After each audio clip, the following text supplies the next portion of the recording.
Assalamualaikum warahmatullahi wabarakatuh.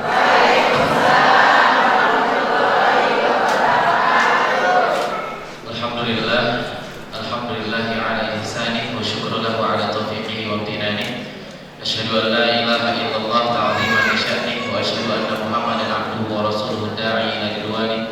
Salawatullahi wa salamuhu ala rasulih wa ala alihi wa ashabihi wa man tabi'ahu bi ihsanin ila yaumil liqa'i wa ba'd. Para ibu yang semoga dirahmati oleh Allah Subhanahu wa taala. Alhamdulillah pada pagi hari ini kita masih diberikan kesempatan oleh Allah Subhanahu wa taala untuk bisa duduk di majelis ini yang insyaallah kita duduk di majelis yang bermanfaat, yang diridhoi oleh Allah Subhanahu wa taala. Yang mana dengan duduknya kita di sini kita mendapatkan banyak keutamaan ibu-ibu sekalian. Karena Allah Subhanahu wa taala telah berfirman, "Yarfa'illahu alladziina aamanu minkum walladziina utul 'ilma darajat." Allah akan mengangkat derajat orang-orang yang beriman di antara kalian dan orang-orang yang menuntut ilmu. Nah, alhamdulillah di sini kita sedang menuntut ilmu, ibu-ibu. Betul ya? Kita sedang akan menuntut ilmu, jadi insyaallah Allah akan angkat derajat kita. Selain itu, Rasulullah SAW juga menjelaskan bahwa menuntut ilmu ini adalah suatu kewajiban bagi kita semua sebagai seorang muslim. Kata Rasulullah, talabul ilmi fardhatun 'ala kulli muslimin. Menuntut ilmu itu adalah kewajiban bagi setiap muslim. Maka kita sedang menjalankan kewajiban-kewajiban Allah. Jadi dari situ kita insyaallah mendapatkan ridho dari Allah. Dan selain itu juga Rasulullah SAW menyampaikan, ibu-ibu sekalian, kata Rasulullah, "Majtama'a qaumun fi baitin min buyutillah illa nazalat 'alaihimus sakinah wa ghashiyatuhumur rahmah wa hafathumul malaikah wa dzakarahumullahu fi man 'indah." Bahwa kata Rasulullah, barang siapa yang duduk berkumpul di suatu majelis, ya, yatluna kitabullah wa yatadarasunahu, yang di majelis tersebut mereka membaca ayat-ayat Allah, mempelajari ayat-ayat Allah, kecuali akan turun kepada mereka ketenangan, sakinah, wa ghasyiyatuhumur rahmah, dan juga mereka akan dikelilingi kasih sayang Allah, wa hafathumul malaikah, mereka akan dinaungi sayap-sayapnya malaikat, wa dzakarahumullahu fi man 'indah, dan mereka akan disebut-sebut namanya oleh Allah kepada makhluk-makhluk yang ada di sisi Allah. Masya Allah, ini keutamaan yang sungguh besar. Alhamdulillah kita berada di sini sekarang untuk mendapatkan keutamaan-keutamaan ini, dan Allah berikan kesempatan kepada kita. Salawat serta salam tak lupa kita curahkan kepada Nabi kita, Nabi Muhammad SAW, Nabi yang sangat cinta kepada kita, ibu-ibu. Kalau kita tahu Nabi Muhammad SAW di akhir hayatnya, ketika beliau sedang merasakan sakitnya sakaratul maut, Nabi, ibu-ibu, Nabi Muhammad itu juga merasakan sakaratul maut. Dan ketika Nabi Muhammad SAW sedang merasakan sakaratul maut, apa yang Nabi ucapkan? Kata Nabi SAW, "Ya Allah, kalau bisa sakitnya sakaratul maut ini timpakan saja kepadaku, jangan kepada umatku." Begitu cintanya Nabi kepada kita. Kita yang belum ketemu Nabi SAW, tapi Nabi SAW memikirkan kita. Ketika merasakan sakaratul maut, Nabi memikirkan, "Ya Allah, jangan sampai umatku merasakan sakaratul maut, timpakan saja kepadaku." Tapi takdir Allah, ya, semua manusia akan merasakan sakaratul maut. Walaupun sebaik hatinya Rasulullah, niatnya Rasulullah ingin menimpakan sakaratul maut kepadanya, tapi Allah menakdirkan hal yang lain dan Rasulullah tidak bisa memaksakan itu. Tapi dari sini kita melihat bahwa begitu cintanya Nabi kepada kita, ya, maka kita sudah seharusnya senantiasa bersolawat kepada beliau, bersolawat kepada keluarga beliau, para sahabat beliau, dan juga orang-orang yang mengikuti sunnah beliau hingga akhir zaman kelak. Baik para ibu-ibu yang semoga dirahmati oleh Allah Subhanahu wa taala, pada kesempatan kali ini insyaallah kita akan sama-sama belajar, sama-sama memahami terkait suatu hal yang masih banyak dianggap remeh oleh kita atau sebagian dari kita, tapi ternyata hal ini begitu dahsyat, begitu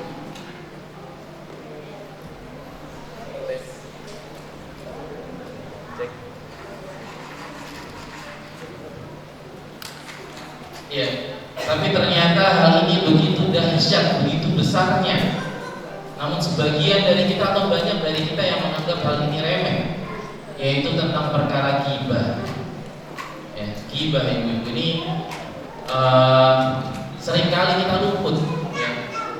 Ngobrolin orang, ngomongin orang yang sebenarnya tidak penting, hanya maksudnya adalah merendahkan orang lain, ya. Seringkali kita luput, padahal ghibah ini merupakan suatu dosa yang besar, ya. Sampai-sampai Allah Subhanahu wa taala mengatakan dalam surat Al-Hujurat ayat 12, wala yaghtab ba'dukum ba'dhan ayuhibbu ahadukum an ya'kula lahma akhihi maitan fakarihtum. Dan janganlah sebagian dari kalian menggibahi sebagian yang lain. Kata Allah, apakah kalian suka untuk memakan bangkai saudara kalian sendiri? Pastilah kalian membencinya. Jadi Allah umpamakan gibahin orang, gibahin saudara kita sendiri dengan perumpamaan kita sedang memakan bangkai saudara kita. Bayangkan ibu-ibu, kita makan daging saudara kita, ya, itu gimana? Kita makan bangkai hewan saja jijik, hina. Apalagi kita makan bangkai saudara kita sendiri. Naudzubillah min dzalik. Nah, ini perumpamaan yang Allah umpamakan kepada orang-orang yang sedang menggibahi saudaranya sendiri. Dan ibu-ibu sekalian, para ulama juga makanya mengatakan, kenapa tadi sempat saya sampaikan bahwa dosa ini adalah dosa yang seringkali dianggap ringan oleh kita. Para ulama menyampaikan bahwa betapa banyak orang-orang yang bisa menghindarkan dirinya dari dosa zina, dari dosa minum khamar, dari dosa membunuh. Bahkan banyak orang-orang yang bisa senantiasa sholat malam, bisa senantiasa puasa Senin Kamis, tapi dia tidak bisa menghindarkan dirinya dari dosa ghibah. Dia tidak minum khamar, dia tidak berzina, tapi dia ghibah. Dia sholat malam, dia puasa Senin Kamis, tapi dia ghibah. Betapa banyak manusia yang seperti itu. Nah, makanya kita jangan sampai terus-menerus tergelincir, tersungkur dalam dosa-dosa ghibah. Baik. Tentu kita untuk menghindarkan diri kita dari ghibah ini, ibu-ibu, kita harus tahu dulu ghibah itu apa sih sebenarnya, ya. Maka kita coba telah terlebih dahulu ghibah itu apa. Yang pertama, secara bahasa ibu-ibu, ghibah itu diambil dari bahasa Arab dari kata goba yaghibu, artinya goib atau tidak hadir, ya. Kalau ibu-ibu mungkin di kelas-kelas mungkin ya pernah ada bulan ada nggak, oh goib, tidak hadir. Nah, ghibah itu diambil dari kata ini, tidak hadir, gitu ya. Maksudnya apa? Maksudnya adalah ketika seseorang membicarakan saudaranya, saudaranya itu tidak hadir dalam pembicaraan. Nah, itulah yang dinamakan ghibah, bahwa saudaranya tidak hadir dalam pembicaraan tersebut. Ketika seseorang menjelek-jelekan saudara tersebut, tapi saudaranya tidak hadir. Nah, itulah kenapa dinamakan ghibah. Adapun secara istilah, ghibah itu adalah dzikruka akhaka bima yakrah. Ghibah adalah menyebutkan atau seseorang menyebutkan, ya, tentang saudaranya terhadap kejelekan yang saudaranya itu benci kalau hal itu disebutkan. Ini secara istilah. Ghibah itu ketika seseorang menyebutkan kejelekan saudaranya yang saudaranya benci kejelekan itu disebutkan. Ini sebagaimana yang dijelaskan dalam sabda Nabi SAW ketika Nabi suatu hari pernah, ibu-ibu, tanya ke para sahabat. Nabi SAW tanya, atadruna mal ghibah? Wahai para sahabatku, apakah kau tahu apa itu ghibah? Kemudian para sahabat bilang, Allah wa rasuluhu a'lam. Allah dan Rasulnya lebih tahu ya Rasulullah. Kemudian Rasulullah menjelaskan, ghibah itu adalah dzikruka akhaka bima yakrah. Ghibah itu adalah engkau menyebutkan tentang saudaramu terhadap kejelekan yang saudaramu benci untuk disebutkan. Kemudian ada salah seorang sahabat tanya ke Rasulullah, ya Rasulullah, in kana fihi ma aqul, bagaimana jika sesuatu tersebut memang ada pada saudara? Kejelekan tersebut memang ada pada saudara, aku nggak bohong ya Rasulullah. Memang benar adanya seperti itu orang ini. Kemudian Rasulullah menjelaskan, "In kana fihi ma taqul faqad ittaqtahu." Jika hal kejelekan yang kamu sebutkan tentang saudaramu itu benar ada di saudaramu, maka itulah ghibah. Itu engkau sedang menggibahi saudara. Wa illa, dan jika hal kejelekan yang kamu sebutkan tentang saudaramu itu tidak ada pada saudaramu, maka engkau sedang memfitnah saudaramu. Lebih daripada ghibah, sudah ghibah, bohong, dusta. Maka dari sini kita tahu bahwasanya ghibah itu, ibu-ibu, itu bukan kebohongan.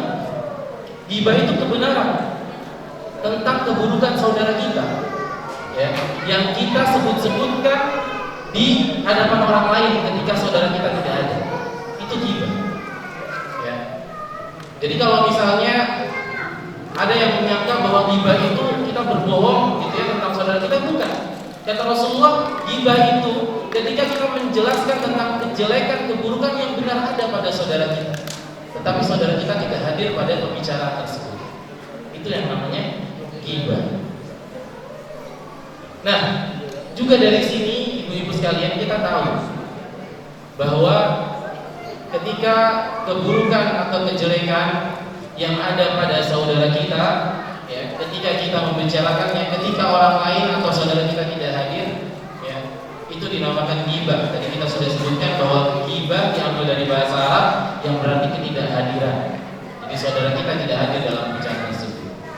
Nah, sekarang timbul pertanyaan, gimana kalau misalnya kita menjelekkan saudara kita, ya, ketika saudara kita ada, ya, jadi hadir misalnya, kita menyebutkan keburukan dia dan dianya ada dalam pembicaraan. Nah, itu bukan ghibah, itu namanya mencela. Itu nanti ada dosanya sendiri, ibu-ibu. Jadi kalau saudara kita hadir dalam pembicaraan itu yang kita jelek-jelekan, maka itu bukan ghibah tapi mencela, ya, mengejek, dan itu ada dosanya sendiri. Ya, jadi bukan berarti, oh kalau Ustaz, kalau misalnya saudara kita hadir dalam pembicaraan boleh dong? Nggak boleh, sama aja. Itu namanya mencela. Kalau nggak hadir namanya ghibah. Seperti itu. Baik. Kemudian hukumnya ghibah itu apa? Tadi kita sudah bahas sedikit, ya. Hukumnya ghibah adalah dosa besar. Ya, kenapa dosa besar? Ya, kenapa bisa ghibah itu dosa besar? Karena tadi yang pertama ibu tadi sudah dijelaskan bahwa Allah mengumpamakan ghibah dengan memakan bangkai saudara sendiri. Sekarang, makan bangkai itu halal apa haram, ibu? Haram. Dosa besar kalau kita memakan bangkai. Nah, memakan bangkai, apalagi bangkai saudara kita sendiri, itu dosanya begitu besar. Nah, ini sama dengan kita ketika menggibahi saudara kita. Makanya para ulama mengatakan hal ini menjadi dosa besar karena Allah umpamakan dengan dosa besar yang lain, yaitu memakan bangkai saudara sendiri. Selain itu, ibu-ibu, ya, ternyata Nabi SAW juga pernah menjelaskan tentang besarnya dosa ghibah. Jadi ketika Rasulullah SAW Isra Mi'raj, ya, ketika Allah memerintahkan sholat 5 waktu, ya, ketika Isra Mi'raj itu, Rasulullah SAW lewat atau melewati sebuah tempat yang dimana Rasulullah melihat ada orang yang kukunya panjang, terbuat dari besi atau tembaga dan semisalnya kukunya itu. Kemudian kuku-kukunya itu digunakan untuk mencakar-cakar mukanya dan mencakar-cakar tubuhnya. Rasulullah melihat hal itu. Ada orang yang punya kuku panjang, kuku terbuat dari tembaga besi, digunakan untuk mencakar-cakar mukanya sendiri, mencakar-cakar tubuhnya sendiri. Lantas Rasulullah tanya ke malaikat Jibril yang ketika itu mengantarkan Rasulullah Isra Mi'raj. Rasulullah tanya ke malaikat Jibril, "Wahai Jibril, kenapa orang ini? Siapa orang ini? Kenapa dia mencakar-cakar mukanya sendiri, mencakar-cakar tubuhnya sendiri?" Kemudian malaikat Jibril menjawab, "Dia dahulu adalah orang yang suka memakan bangkai saudaranya." Dengan kata adalah orang yang suka gibahin saudaranya. Jadi azabnya khusus.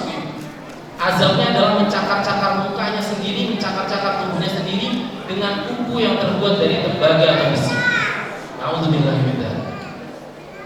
Nah, dari sinilah para ulama mengatakan bahwa dosa ghibah adalah dosa besar karena azabnya begitu pedih, azabnya begitu besar. Belum lagi ketika Rasulullah SAW juga pernah menjelaskan suatu ketika Rasulullah sedang jalan bersama para sahabatnya, kemudian melewati sebuah kuburan, dan Rasulullah di sana mendengar jeritan-jeritan orang yang sedang diazab kubur. Ya, Rasulullah mendengar jeritan-jeritan orang-orang yang sedang diazab kubur. Kemudian Rasulullah lantas mengatakan kepada para sahabatnya, ini adalah dua suara, aku mendengar dua suara orang yang sedang diazab kubur, kata Rasulullah. Salah satunya adalah orang yang ketika buang air kecil tidak bersih membersihkannya. Yang kemudian yang kedua adalah orang yang suka ghibah.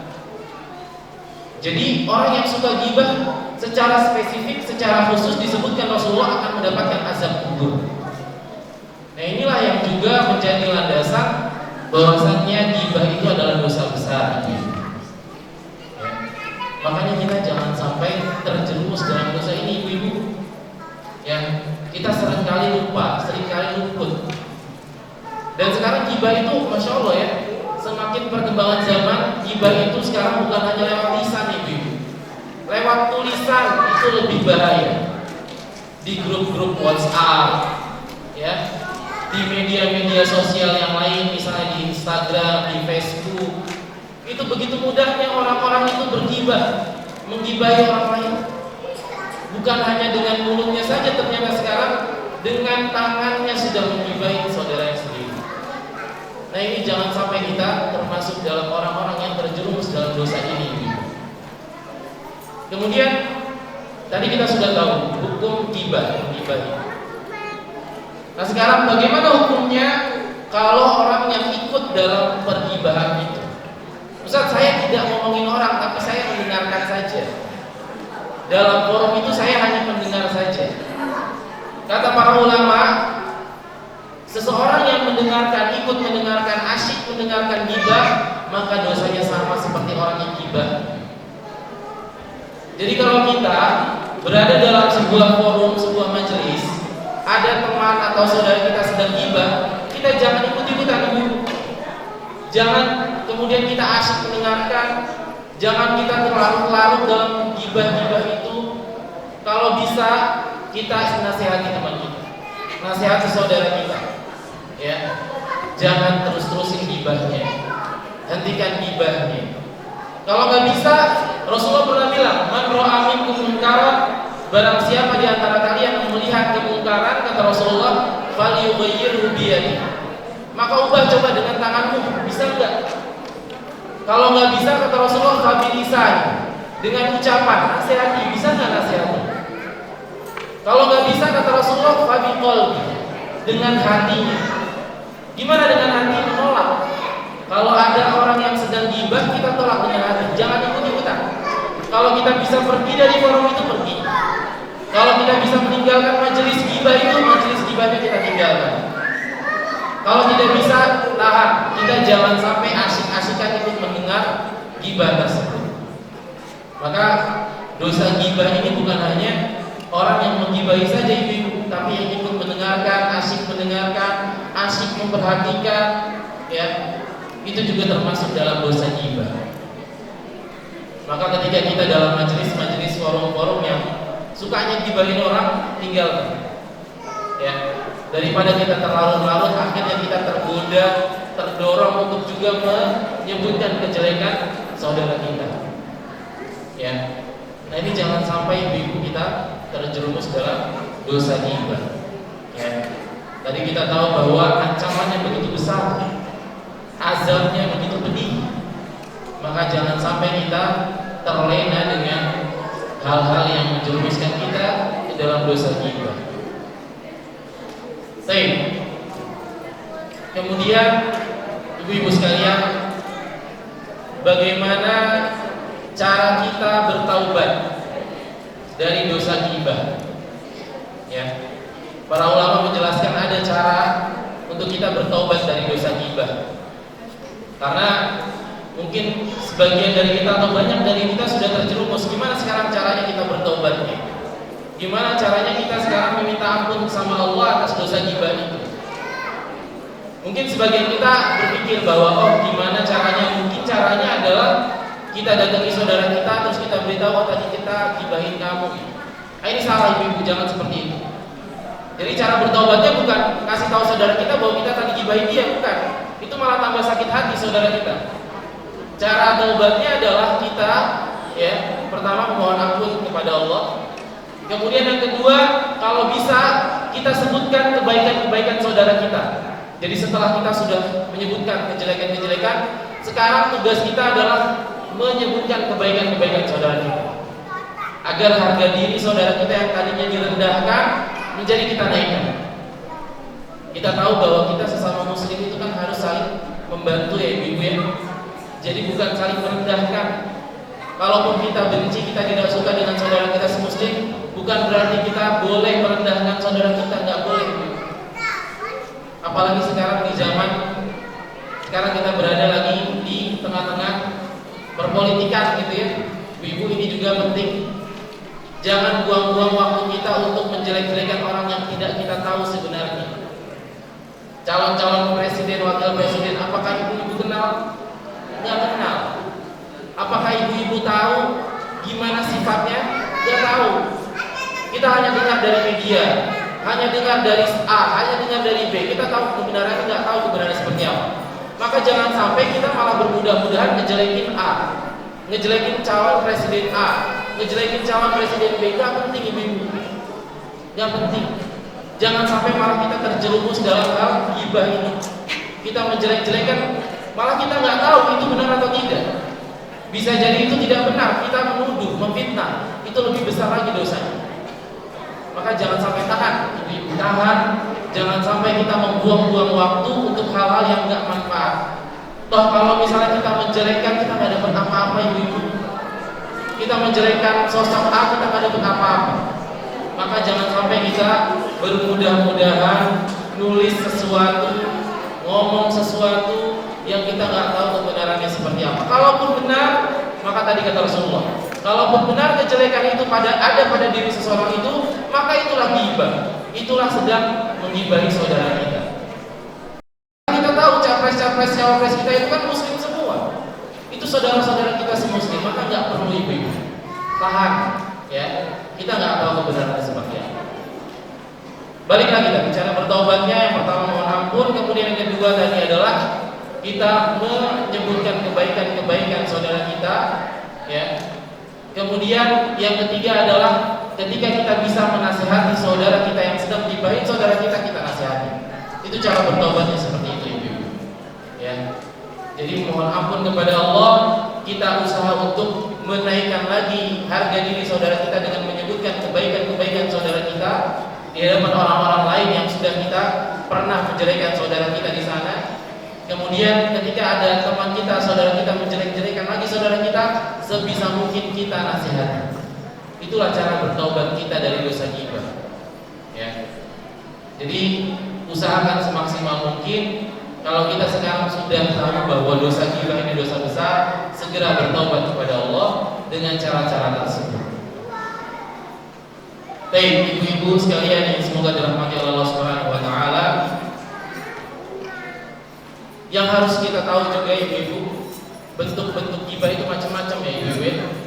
Jadi bukan hanya tadi sudah sampaikan ada bentuk lisan, ada bentuk tulisan, ya. Kemudian yang sering kali nih ya ibu-ibu, sering kali kita luput. Kita itu suka memberikan lakop-lakop yang buruk kepada saudara kita. Misal, ya, si kurus itu kenapa belum datang? Misal, ya. Menjelekkan fisik, ya, atau menjelekkan akhlaknya. Si yang suka mencuri itu kemana, misalnya? Ini juga termasuk ghibah ini, ya. Walaupun kita hanya mengucapkan 1-2 kata itu ghibah. Kita sedang menjelek-jelekan saudara kita yang saudara kita itu benci, ya. Nah sekarang Misal timbul pertanyaan, kalau misalnya dia oke-oke aja kok dibilang kurus, oke-oke aja dibilang gendut misalnya, itu gimana? Ya, kata para ulama, kalau misalnya orang itu oke, ya, tidak benci terhadap kejelekan yang disebutkan, maka itu bukan ghibah, tapi maksudnya juga dosa tetap. Karena Allah Subhanahu wa taala bilang, "Wala tanabazu bil alqab." Janganlah kalian membuat lakop-lakop yang buruk untuk saudara kalian, membuat julukan-julukan yang buruk untuk saudara kalian. Maka itu juga tidak boleh. Kalaupun misalnya kejelekan itu sudah diamini, diiyakan oleh saudara kita, dia tidak mengapa, gitu ya, itu tetap tidak boleh. Ya, alangkah lebih baiknya kita sesama muslim memanggil, memberikan julukan kepada saudara kita dengan panggilan yang baik, julukan yang baik. Ya, jadi jangan sampai kita malah bermudah-mudahan dalam hal tersebut. Kalaupun saudara kita ridho, ya tetap itu tidak boleh. Ya. Kemudian bentuk-bentuk yang lain, misalnya ketika ada seorang penulis, ya, menyebutkan kejelekan-kejelekan orang dalam maksud merendahkan orang tersebut, itu juga tidak boleh. Dalam kajian misalnya, ya, ketika seorang ustaz menjelekkan saudaranya dalam maksud merendahkan, itu juga tidak boleh, itu ghibah. Ya. Kalaupun misalnya menjelaskan kejelekan orang dalam bentuk untuk, ya, menghindarkan orang-orang yang lain dari kemudorotan, itu baru boleh. Tapi kalau maksudnya merendahkan, itu nggak boleh. Ya. Karena ternyata ada ghibah-ghibah yang dibolehkan, ibu-ibu. Ada ghibah-ghibah yang dibolehkan, ini mungkin kita baru tahu, ya. Ada ghibah-ghibah yang dibolehkan. Salah satunya, contohnya, ketika seseorang mengadukan kondisi bahwa dia telah dizolimi orang. Contohnya dia telah dizolimi orang lain, saudaranya. Kemudian dia mengadukan kepada pihak berwajib. Saya tadi telah dipukul oleh fulan, ya, fulan telah berbuat jahat kepada saya. Polisi nanya misalnya, siapa? Oh enggak, saya nggak mau masalah nanti ghibah. Enggak, ya. Kalau misalnya nggak kasih tahu kan nggak bisa dihukum nanti. Jadi ini boleh ketika kita menyebutkan kejelekan saudara kita untuk hal karena kita dizolimi, kita mengadukan sesuatu, itu boleh. Ya. Kemudian ada hal lain, misalnya untuk mengidentifikasi, untuk kita memberikan identifikasi. Contoh misalnya, ada orang masuk ke perumahan, Blok O misalnya, tanya, ibu kenal Pak Imam misalnya. Nah kebetulan Pak Imam di Blok O ada dua, ada yang gemuk, ada yang kurus. Nah kita bingung untuk mengidentifikasinya Pak Imam yang mana, kita tahunya hanya itu. Nah kita tanya, ayah, Pak Imam yang gemuk atau yang kurus? Itu dibolehkan, karena kita tidak maksud merendahkan, kita tidak maksud menjelekkan, kita hanya maksudnya untuk mengidentifikasi Pak Imam yang mana nih. Nah itu boleh, ya, itu boleh. Kemudian ghibah seperti apa lagi yang dibolehkan? Contohnya misalnya meminta fatwa, meminta nasihat. Contoh misalnya ada si A datang ke seorang ustaz, anak saya perempuan mau dilamar oleh si A, si B katakan, mau dilamar oleh si B. Gimana Ustaz sifat-sifat si B ini? Contohnya Ustaznya misalnya tahu, Ustaznya menjelaskan, oh si B ini seperti ini, ada keburukannya seperti ini. Nah itu boleh. Kenapa? Karena kalau si Ustaz tidak menjelaskan atau malah membohongi, gitu ya, menjelaskan kebaikannya saja, malah itu tidak dibenarkan. Jadi kalau misalnya dalam rangka meminta nasihat, sang ustaz boleh menjelaskan, oh keburukannya seperti ini, agar terhindar. Jangan sampai malah keburukan-keburukan tidak diketahui seperti itu. Itu boleh. Nah inilah bentuk-bentuk ghibah yang dibolehkan. Tapi selain itu maka tidak dibolehkan. Ya. Jadi jangan sampai kita malah bermudah-mudahan, ya, dalam ghibah ini, ibu-ibu. Karena ini dosa yang besar, tadi sudah kita sebutkan. Ini dosa yang azabnya begitu pedih. Ya. Jadi sekali lagi saya nasihati kepada diri saya pribadi dan juga kepada ibu-ibu sekalian, hindari dosa ghibah, karena dosa ghibah adalah dosa besar yang lisan kita mungkin terlalu mudah, ya, untuk melakukan dosa ghibah itu. Bayangkan, ibu-ibu, lisan itu kecil, ya, lebih kecil dari tangan dan kaki, tapi lisan kita itu ternyata lebih gesit lebih cepat geraknya. Kaki dan tangan kita mungkin bisa menyakiti orang yang ada di depan kita saja, tapi lisan kita bisa menyakiti orang yang jauh di sana, misalnya beda negara, beda kota, itu bisa. Makanya Rasulullah juga di salah satu kesempatan Rasul bilang ke Mu'adz bin Jabal, "Kuffa 'alaika hadza." Mu'adz bin Jabal, tahan lisan, jaga lisan. Kemudian Mu'adz bin Jabal bilang, "Ya Rasulullah, a'inna la mu'akhaduna bilisani?" Ya Rasulullah, apakah kita akan diazab hanya gara-gara lisan? Hanya gara-gara ucapan kita akan diazab, kata Mu'adz. Rasulullah marah ke Mu'adz. Rasulullah bilang, "Sakilat kaum, celaka kaum Mu'adz." Karena Mu'adz seakan-akan menggampangkan lisan itu. Kata Rasulullah, "Fahal yakubbun nasa 'ala wujuhihim illa hasaidu alsinatihim?" Tidakkah engkau tahu banyak orang yang ketika nanti di neraka itu diseret ke dalam api neraka, wajahnya di bawah, diseret dalam keadaan wajahnya di bawah. Kenapa mereka seperti itu? Karena panen-panen dosa yang disebabkan oleh lisan. Jadi azabnya begitu pedih gara-gara lisan, termasuk dosa ghibah tadi. Nah, makanya kita harus senantiasa menjaga diri kita, menjaga lisan kita dari berbuat dosa ghibah. Baik, ini mungkin yang bisa sampaikan pada kesempatan kali ini, Ibu.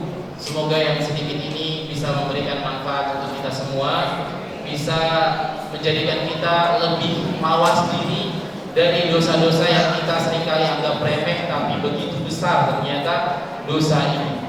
Wassalamualaikum warahmatullahi wabarakatuh.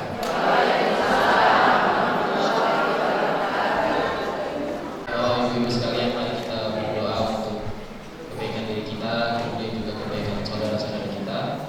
Allahumma ighfir lana warhamna, Allahumma ighfir lil muslimin wal muslimat wal mu'minina wal mu'minat wal ahya'i minhum wal amwat innaka sami'un qaribun mujibud da'wat.